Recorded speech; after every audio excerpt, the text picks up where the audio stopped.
Hello and welcome to the Red Zone, viewers. This week we'll be reviewing Master Reboot for the Wii U. Master Reboot is a first-person action-adventure game developed by Wales Interactive and released on the Wii U eShop on July 24th. This game takes place in the not-too-distant future, where people's memories and sort of like their dreams can be uploaded to a service called the Soul Cloud.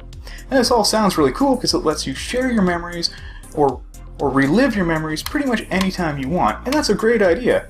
Just one problem though, the service crashes, and it's up to the player to make their way through all these sort of fractured, dreamlike memories in an attempt to make a master reboot of the system. The core gameplay focuses on exploring levels and finding items which can be used to solve puzzles and riddles. Occasionally you'll find items which can also be used to ward off enemies, and very rarely you'll be expected to do a little bit of platforming. The platforming is one area where Master Reboot seems to have a lot of trouble. The controls are a bit loose, and the physics are a little bit floaty, so as a result, the platforming sections come across as much harder than I think they were actually intended to be.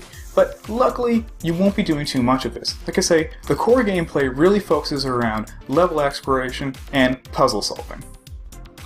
Now to some, the idea of exploring a level and wandering around to collect items for solving puzzles might sound a little bit dull, but Master Reboot makes this a lot more interesting by introducing this really creepy, this really almost eerie atmosphere. It makes the whole thing a lot more compelling. This atmosphere is accomplished by mixing, really moody lighting with super eerie sound effects, or even a really creepy just lack of sound effects. Sometimes silence is the most effective thing that you can do. And taking symbolic sort of locations and items like playgrounds and teddy bears and bedrooms and stuff like that, and just perverting everything ever so slightly gives the whole game a real nightmarish feel. It makes the act of finding basic items in relatively simple level designs really compelling, really engaging. The whole time I played this game, I had this very tense sense of anxiety that something might just jump out and get me at any point in time.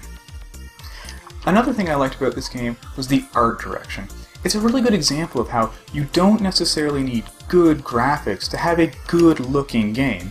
Despite some low-res textures and basic objects, some things that look like they may even be just stock assets, the unique sort of cel-shaded and moody visual style of this game kept things looking really interesting and really fun the whole way through. I thought it looked really good, even if it doesn't have what most people would call good graphics.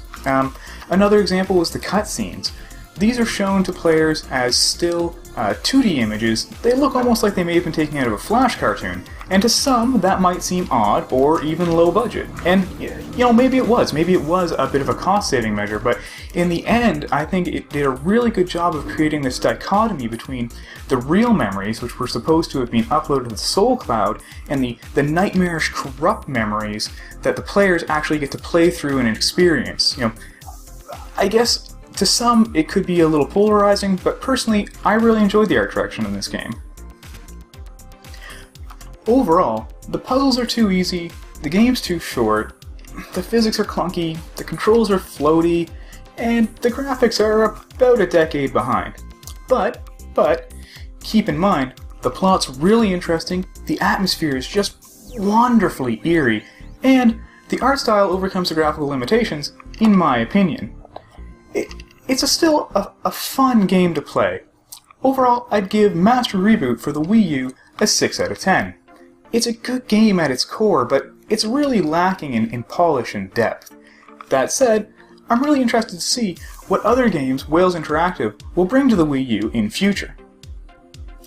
So there you have it, guys. Let me know in the comments below what you thought of Master Reboot, or if you're thinking of picking this one up on the Wii U eShop, and in the meantime, stay in the zone.